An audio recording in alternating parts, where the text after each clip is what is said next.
Hey, what's up, Golferos? Welcome back to the Salud Golferos podcast. This is episode 34, and we're back at beautiful Emerald Isle. You guys have probably seen us do episodes over at the beach, but the two very special guests that I have today is Curtis Baker, GM over here at the Isle, and Henry Fletes, Bev Manager. So we got a little bit behind the scenes access. We're actually posted up on hole 16, so you might see some people back here teeing off. So with that, guys, thanks for setting this up and having me out here. Thank you, yes, bro. Sir. Thank you. Yeah, man, this has always been my dream of the pod and why we do it the way we do, because our setup is meant to just take us wherever. Yeah. And yeah, I just want to say salud, guys, on that one. Salud. Like making the dream real here as far as the way we want to do this. But 100%. yeah, let's kick things off, guys, with talking a little bit about your backgrounds. I feel that Emerald Isle is a hidden gem. Hey, there we go. See, pun on Emerald. Yep. But how did you guys how did you guys end up here? I guess we'll start with Curtis, because I think you've been here a little bit longer, right? Yeah, so I've been here for like 16 years or so. It was one of those where I grew up playing here as a kid and graduated high school, and it was time to go find a job. And this was the first place I came post high school, and met with the pro and hired me, a few hours later. And yeah, have been here ever since. And I feel I say it all the time, but I've seen the good, the bad, the ugly, and it's the best that it's ever been. It was mismanaged for some years, and just kind of a detached owner and things like that, but had a good superintendent that kept the course as good as it could be, especially because the owner at the time wasn't really trying to put a bunch of money into it and things like that. So early on, really just kind of had the reins to try things, do different things, different types of events and stuff like that. And then 10 years ago, we had John and Holly Kennedy bought the property and brought in love and money and just ideas, and they're both golf professionals, so they know the industry very, very well. And yeah, so I've been here for the 16 years, and I also have a side business as well called Peer Club, which I do different types of events and stuff around town, and able to do some of the stuff here and double dip that way, which is cool. But yeah, it's been really cool to see this place just grow and prosper into the hidden gem that it's always been. Mm-hmm. But now, it's the best that it's ever been. So, yeah, it's been a really fun project, and just kind of, I've got to learn so much here, and learn so much from John and Holly as well. And it's just been a really, really cool, fun experience.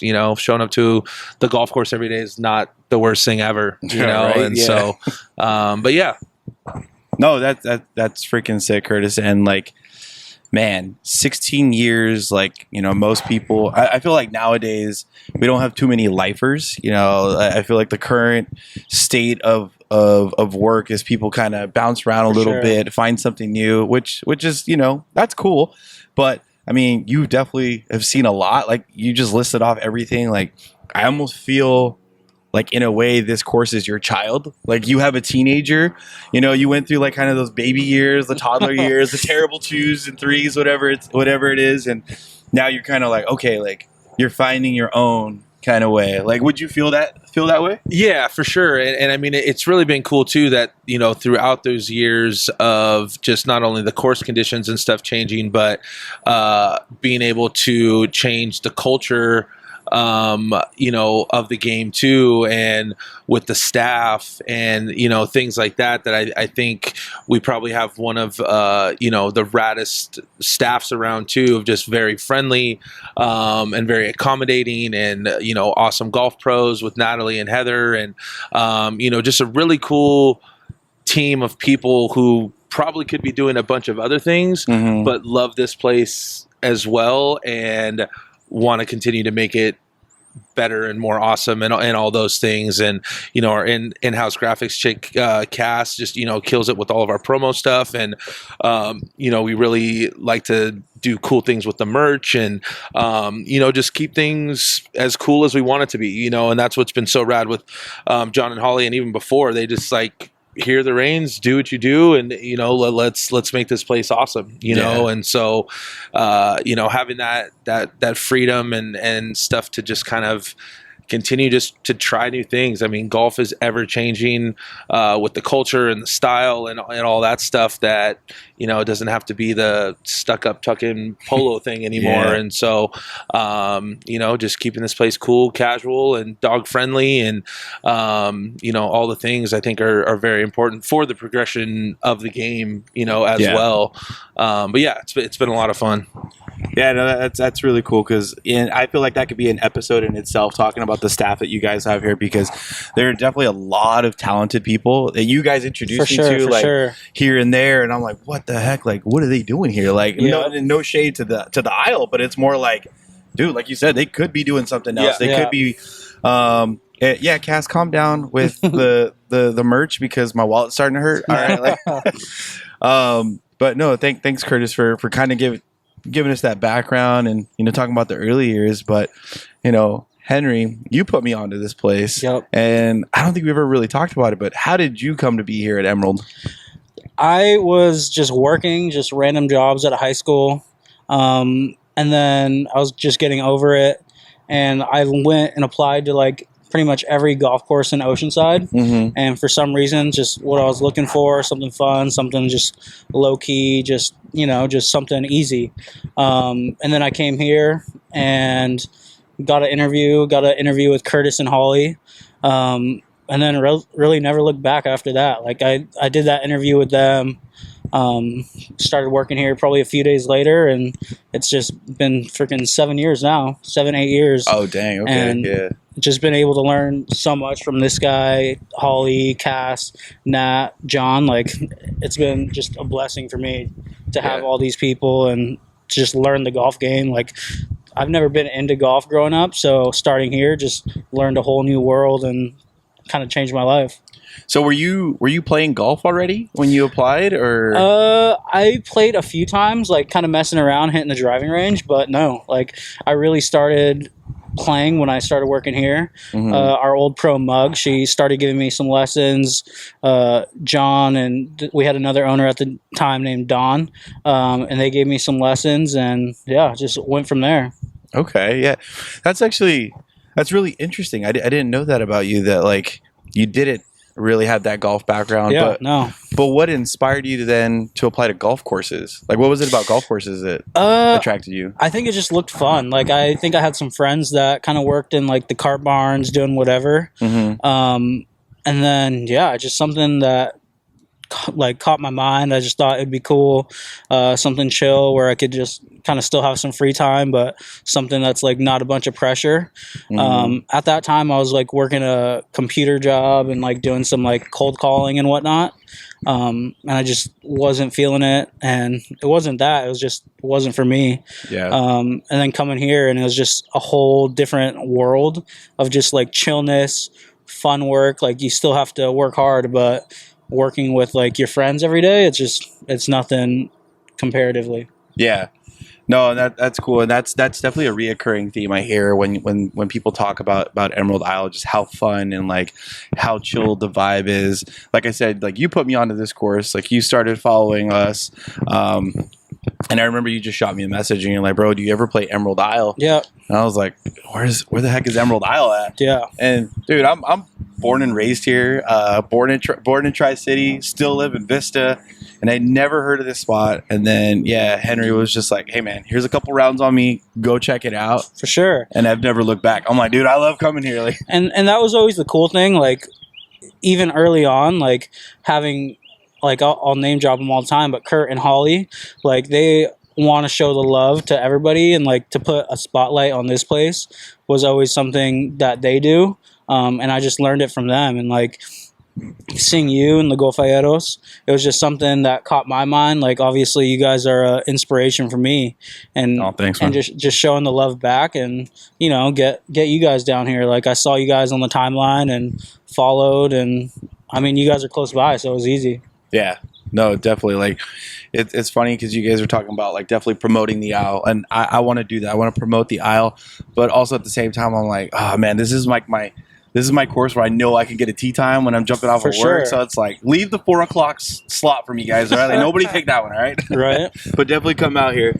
But kind of diving back now more into the culture side of things and like what you guys have done to raise this place up. Like, you guys do so much. Like, I know you were talking about double dipping a little bit with your events company, but how is that tied into this place? Because you know we just drove past the range and you got about like 30 kids out there, and everyone talks about, you know, the next generation of golfers. We need to get the juniors out there, and I see other courses have like 5-10 kids, a handful of kids, and they look like they're having fun and it's a great time. But man, you just had 30 kids over there who look like they're having a freaking blast. Oh yeah. Yeah. Like, what has that been like developing that? I mean, that whole thing is definitely on Natalie Vivaldi, who is our pro here. And I mean, her connection to the youth is crazy, you know, and the girls, and you know, she develops, you know, college athletes and stuff like that. That, I mean, she really has grabbed you know, the whole youth thing by the horns and just like taking it to a whole different level, you know, with our PGA Junior Leagues and all kinds of summer camps, after school programs, you know, just so many different things for every different level of golfer. If they're just getting into it, if they're really trying to excel and take it to the next level, to the private lessons. And she's obviously not just limited to the junior stuff. She does everybody. And we just brought on board Heather King, who's a PGA pro as well. And she's awesome, and, you know, does a bunch of group stuff and things like that. So, I mean, being an executive course, being that intro-ish course to a lot of people, I mean, kids are at the forefront of that. So, you know, being able to facilitate that, and, you know, we host a lot of, you know, the local high schools around for matches and stuff. You know, it's just a perfect spot, you know, for that. And then when you have someone, you know, like Natalie and Heather that are awesome with the kids, you know, it's just a perfect mix. You know, you plant the seed early, and I mean, for myself, I started as a little kid, and it's my favorite thing that I do, you know, and so it's definitely a lifelong thing, and kids are just getting better and better and better, younger and younger, you know, and it's programs like this that kind of do that, where you plant the seed early and, you know, let them go. And I mean, we get 4 packs of kids under 10 years old going out there just with their buddies and, you know, walking around. And it's cool that, you know, parents can do that, and it's a safe place to do that. And, you know, it's a perfect little setup, you know, for that. But yeah, it's awesome to see that this place can be, you know, a home for that. And especially what, you know, Natalie and Heather are doing is really cool. Yeah. Yeah. Natalie crushes it so hard. Like, all her kids love her. Like, we've seen these kids go from like 8 to 15 to 20, and just at every level they just keep getting better. Like, every camp you see these kids progress super fast and have so much fun. Like she makes bets with them, she plays with them. Like, she could coach them hard, she could like love them up and give them just like that love of coaching. But like, she just, on every level, like, the kids relate to her, and she does such a good job of just showing the kids, like, it's fun to golf, but it's also a lot of hard work. Yeah. So that's cool to see. Yeah, no, definitely. Like I said, guys, like looking at that range right now and seeing how many kids, like I can hear them laughing, I can hear them having fun. Like that's something that I've never seen from any other junior program, and maybe I haven't seen it yet at other spots, but you guys like hit it on the head, and that translates to other demographics too, because like I always see on Instagram, like you guys have women's clinics. Oh yeah. And so you guys have a lot of women that are coming out here, and I know that's a big initiative right now with like the female side of golf. There's female golfers, influencers, whatever you want to call them, where they're trying to get more women out there. So is that the same thing? The pros are running that out here, or is that Same thing. I mean, Natalie's got such a shout out Natalie? Yeah, Dude, she crushes. I You gotta have can't her say on. enough good things about Natalie. But yeah, she's got such a handle on that. Just being young. I mean, she won PGA Player of the Year like her first 2 years being in the PGA.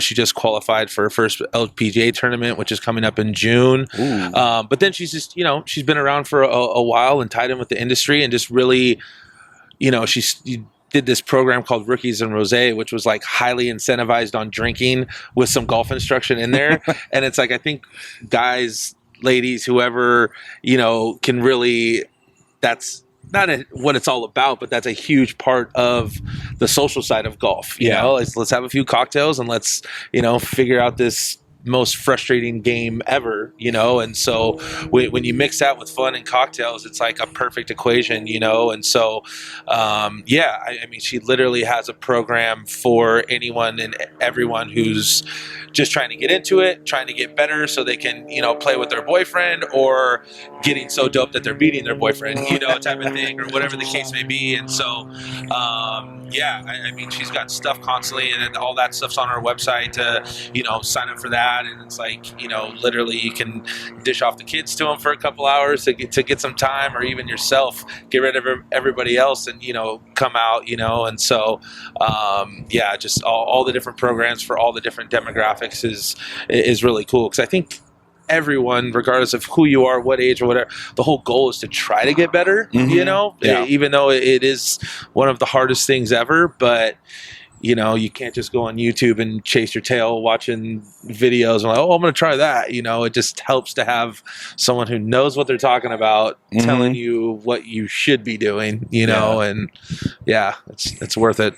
Yeah. And I mean, this is a great course to like tune your game, because I think people, they hear the term executive golf course and they're like, oh, it's short, like part 3 is like, I'll probably go out and shoot 9 over for like the average golfer. They think they're gonna come here and just knock it out of the park, but like this is whole, I don't know if we'll get this in shot, but what is that, hole 3, you got to carry 120 over water, which seems easy enough, but then you have a back to front green, and I've been there where I hit dead center and I roll back all the way into the pond. Yeah, so that's hole number 3 right there. Yeah. So no, Emerald definitely has a lot of interesting holes and layouts where you have to be good at picking your spots. Not necessarily a good golfer, but have to be good at picking your spots and what you're going to do. Otherwise, she'll hurt you. Oh, it'll beat you up. Like I always tell people, like I know if I'm playing well here, it's going to translate to every other course, but sometimes I could play a lot of other courses and get away with my bad shots. Oh, yeah. But if I'm playing bad and I play here, I'm going to lose half a dozen balls. Like, that's just guaranteed. Just because it is so tight. I mean, it's very narrow all the way around. Pretty much OB right most of the course. But you get a lot of people who are like, oh, it's just a par 3, blah, blah, blah. And it's like, people like that, I just tell them, I'm like, treat every tee shot like your second shot at a big course, and try to throw darts. I mean, this is the best place to get your distances dialed. It's like you go to hole number 4, which is like 106 yards. And I know that's a, 3/4 pitching wedge. anywhere you go, you can kind of envision like, oh, this is like hole number 4 at Emerald. Like, and when you get it locked, when you play here enough, you just kind of know your distances, know your holes. You can kind of compare it to like, hole 18 is only 90 yards, but how many times are you sitting, out 90 yards at any course, and you're like, oh, I know I go, a full sand wedge every time, or whatever the case may be. And for me and my game mentally helps so much of the confidence of having a club in my hand at that distance that I've known I've hit out here thousands of times. And I'm like, all right, at least I'm going to give myself a chance of knowing what I'm trying to do, right here. And so for me, that's the biggest thing I try to sell people on when they're kind of like, yeah, I'm like, dude, you treat it as practice, but then they come back in and they, shoot 14 over and they're like, oh, damn, that, handed me my lunch, and, it's definitely not easy, but keeps you on your toes. Oh, bro, we've had our league here, as you guys know.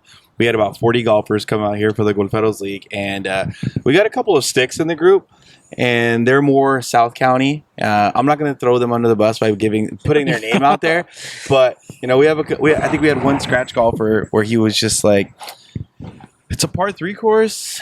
It's like 3,000 yards. Like, all right, like it's handicaps, right, or whatever. Like, he's like, is it going to be fair if I come in at like 4 under? Maybe he didn't say all that, but I read between the lines. Yeah. And comes out here, shoots 18 over. That's not bad for most people. Like, I mean, but he definitely came in with the mindset like, I'm about to just like own this field. I'm about to, come in under, stuff like that. I saw him up at the pro shop afterwards, and he had his face in his hands, and he was just looking at me. He's like, Ralph, he's like, this course kicked my ass today. It'll do it, man. It'll punch you. Yeah, no, it's a good time, but not to scare anyone that it's an up and coming golfer. Like I said, this course is what you need to come to, because it's going to get your game better, and it's going to help you get onto those bigger courses faster. At least have more fun on the larger courses or longer courses. But on that note, though, of like, people coming in and what we were talking about, different demographics and stuff, and you were kind of hinting towards it earlier, is, the vibe you guys have set here is everybody is welcome. And you mean that like in the purest form, in the sense of like what you said, like dogs are welcome. Yep.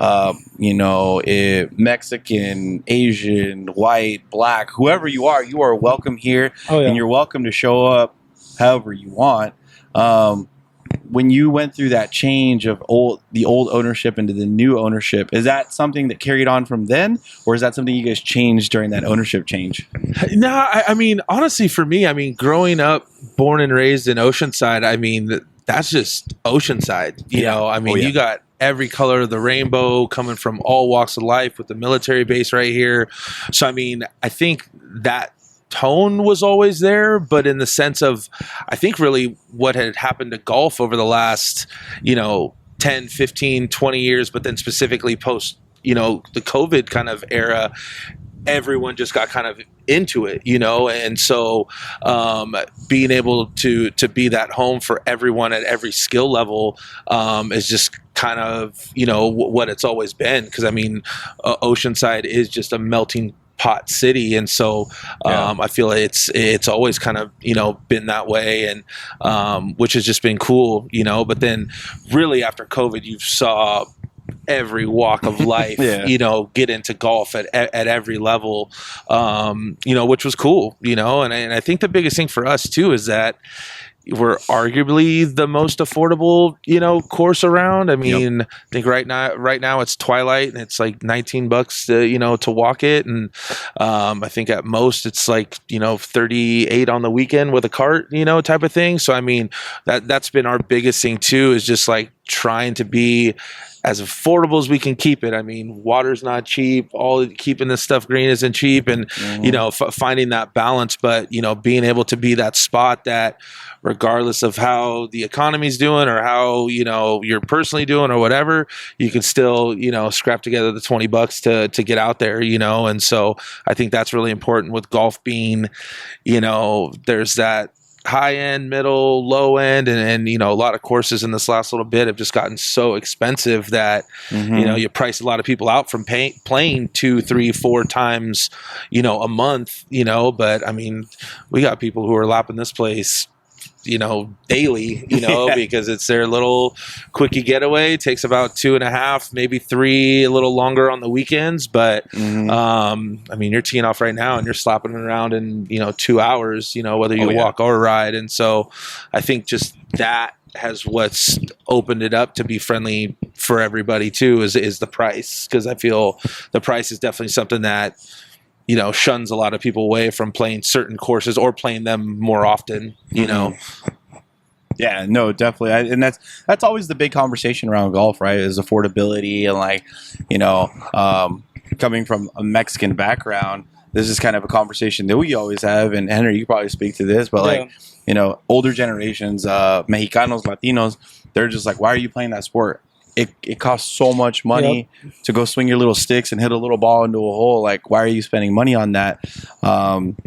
So I think it's so cool that you guys provide this this type of availability, because I definitely see it out here when I come out, where I see like homies playing out here. Oh yeah, it's crazy. Like, they're out there in the Dickie shorts, and I'm just like, oh, shoot, okay, man, like, hell yeah, this is cool. If it's the homies, the skater bros, it's everyone, surfers, like, doesn't matter. Like, you get off of work, you can come play.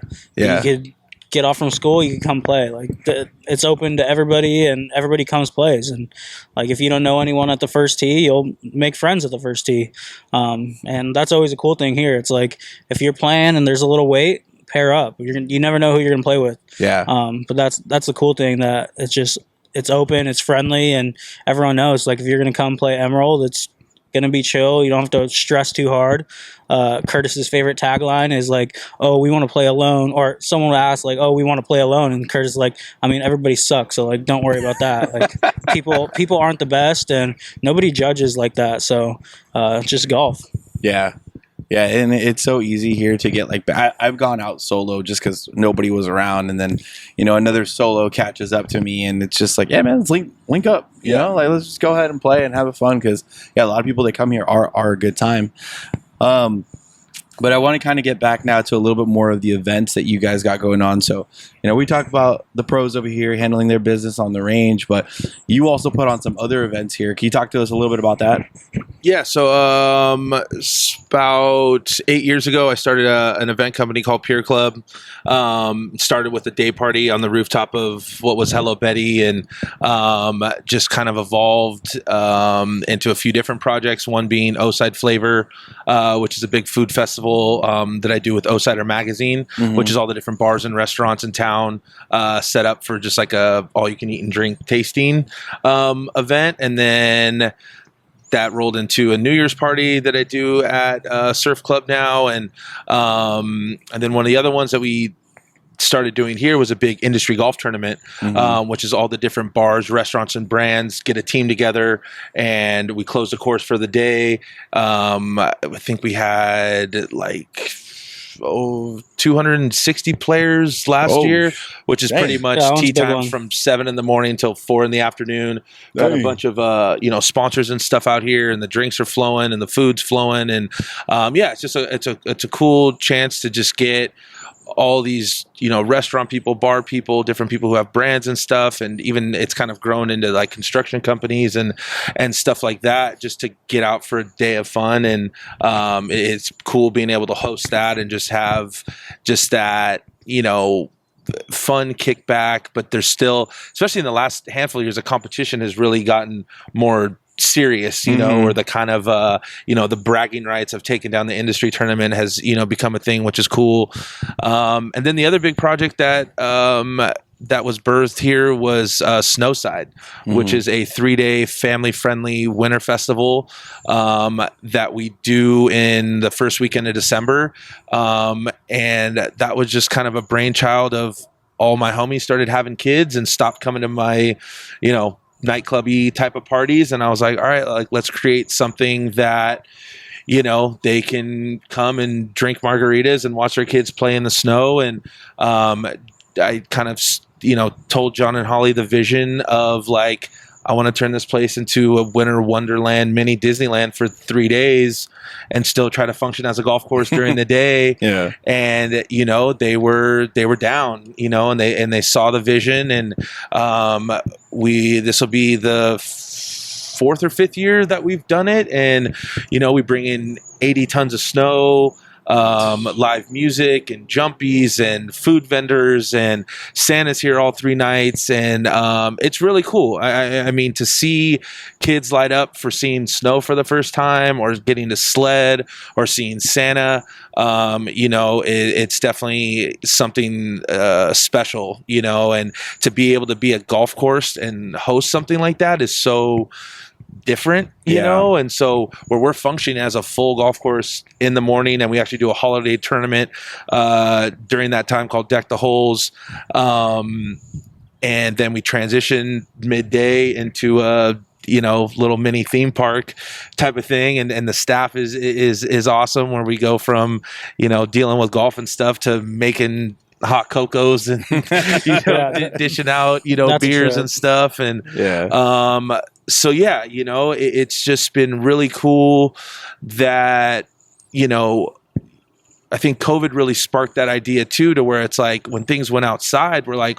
well, damn, we got a lot of outside that we can tap into, you know. And another big one that we do is the 3rd of July. We have a big, they do the fireworks actually right across the street right there. And so we have a big, you know, party festival here where people come out to hole number 2 and some of the other holes, and you can literally a perfect view of the fireworks. And so we get food vendors out here, and music and jumpies for the kids and crafts for the kids and stuff. And, you know, it's just cool to be able to just like treat this place as a park, you know, or an event space as well.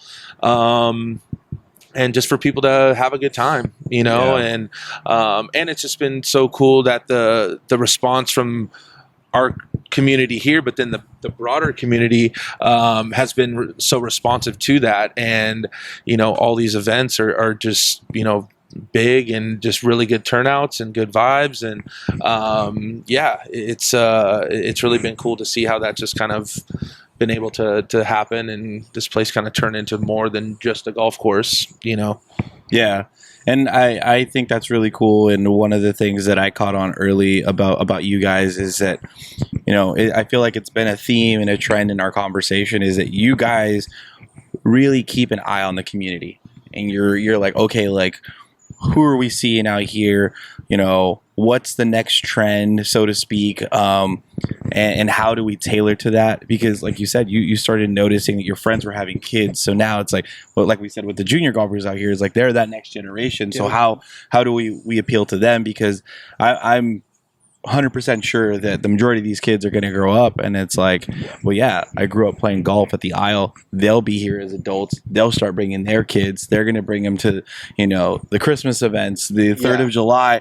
So you guys are doing something for the community, but also like you're investing in yourselves, because you guys are helping grow that next generation of golfer, or, you know, even just community member. Like that's super huge. And I think that ties in perfectly to, you know, one of the events that you guys recently brought up to us, because you've noticed the increase in the Latino demographic here at the Isle.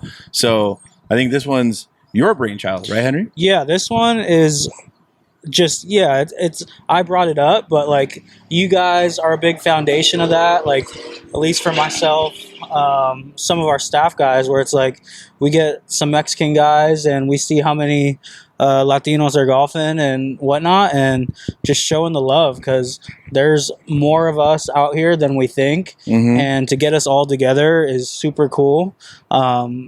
And like to grow golf, like this is something that I haven't done my whole life, but it's something I will be doing the rest of my life. So passing it on to the next generation, like you said, is just a big thing for me.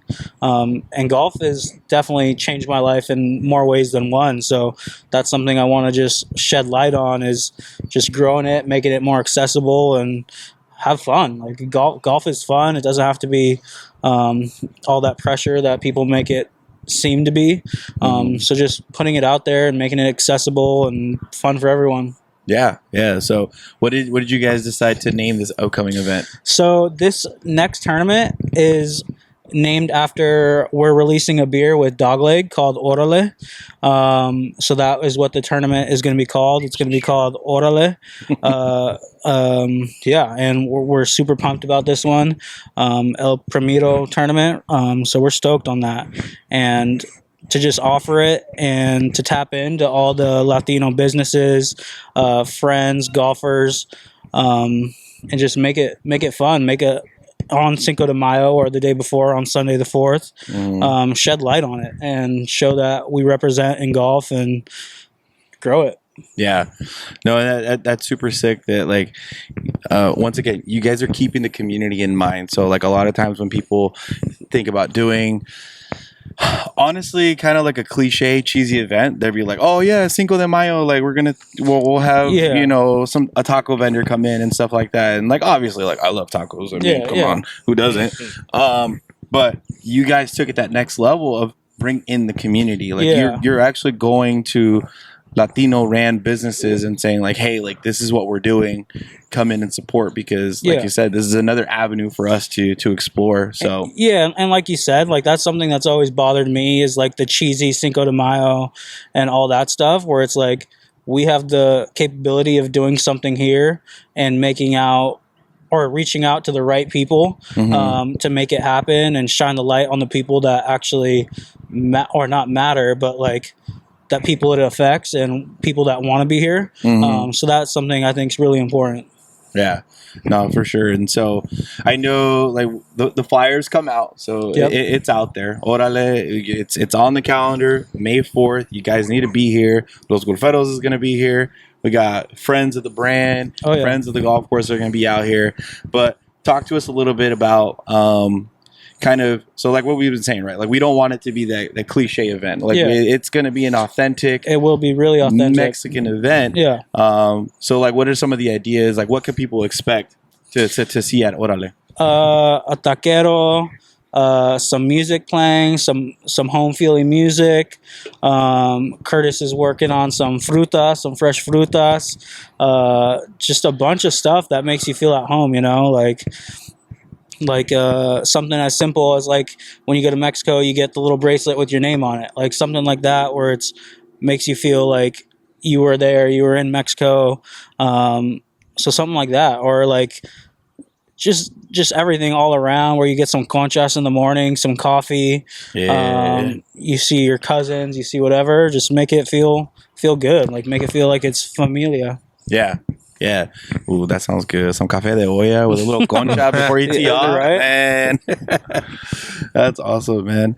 Yeah, I think that this one too is really sparked out of, we've had such amazing success with the no dress code beer, which is a pale ale, and it just has kind of another thing that's kind of grown a life of its own, where people just come in and that's their go-to, that we knew we wanted to do, another beer, specifically a Mexican lager, and so we were kind of brainstorming, different things, and Henry had the idea for the Cinco de Mayo tournament. So it was all kind of like lining up to be like, oh, it could be like launch party, golf tournament, just kind of this whole thing. And so, and then when we kind of came across the name of just like, all right, this is it, and so it was really cool of just like, seeing this whole project with the beer and the tournament and everything kind of come together. Cause, we do a lot of tournaments throughout the year, and I think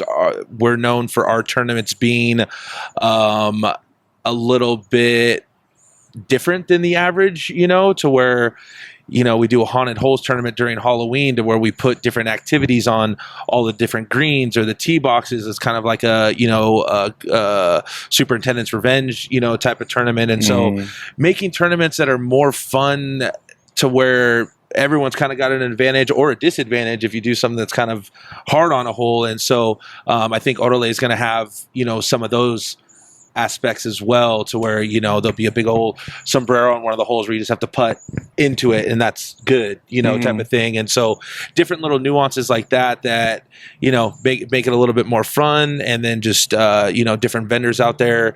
The booze will be flowing, you know, and so that's one of those. And then obviously everyone's going to be getting an Orale beer, you know, with the tournament and whatnot to check that out. And then, yeah, you know, it's just our tournaments are a lot of fun, especially because there obviously is the competition and you're keeping score. It's a 4-person scramble and whatnot, but it's like, it's mainly just have fun and getting the community together. And then it's being a scramble, it opens it up to where you can bring your homie who's not that good, you know, and like they can say that they played in a tournament. So it's just a lot friendlier than, you know, some other spots when they're doing something where everyone's worried about strokes and they're trying to get their bunch of ringers on their team and, you know, all this type of stuff. It's like, dude, just grab the boys and, you know, come play and have an after, you know, a morning of it, you know. So, but yeah, we're really looking forward to it. And I think we're like halfway sold out at this point. So 9 teams left. There is the option that if it sells out quickly to do an afternoon situation, but we're just focusing on the morning, you know, shotgun for now. And they can sign up for that on our website. And yeah, it'll be a good time. Heck yeah, man. No, that's sick. So yeah, guys, I'll probably put the website right here.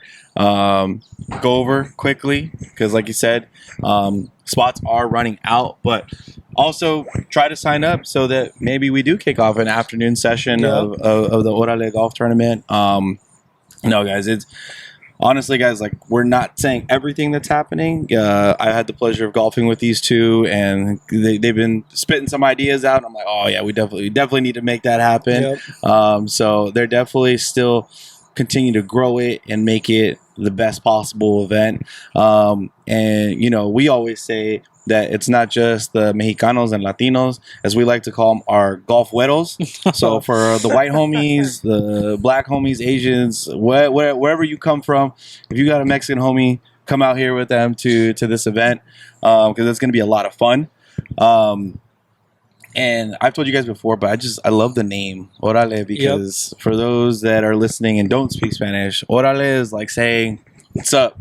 So like you see a homie out here on the golf course that you haven't seen in a while, and you just call him out. You're like, hey, Orale, yeah, good shot, man. You know, like, it's kind of that the call of the people. So yeah, it's a good feel. Yeah, it's a good feel. That was a great choice.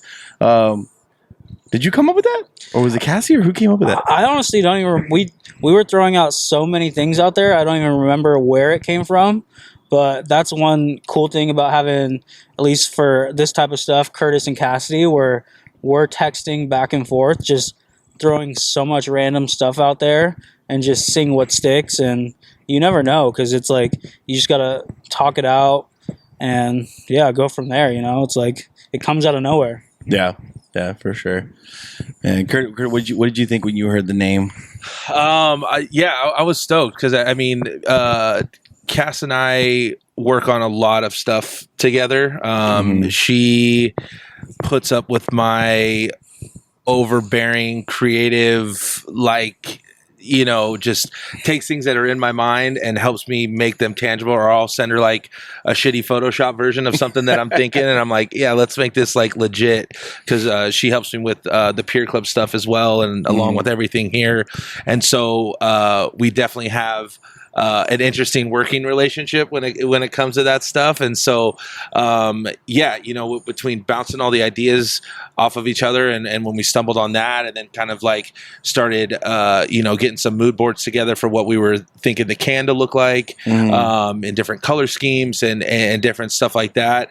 I mean, that's one of my favorite things that I get to do with this and the event company is like come up with these ideas, projects out of nowhere, especially because I mean a lot of these events that I've done and projects like this where it's like first year you don't have any content, you know, it's like you don't have photos that you can show people of like what it's going to be like or what you're doing. So it's like, you know, the flyer and the artwork and the name always ends up being so important because it's like this is all I have to show you of what it's going to be like. And you got to kind of trust, you know, and that's where when you know, you got a rep of, you know, doing cool events or doing, good tournaments or whatever, it helps out with that. But, we were super stoked on how, the label came out and then the flyer and things like that. And then the name just kind of brings it all together. I love the, the one hit names like that. And so, just all around just stoked to roll the beard out and have, 2 of our own beers,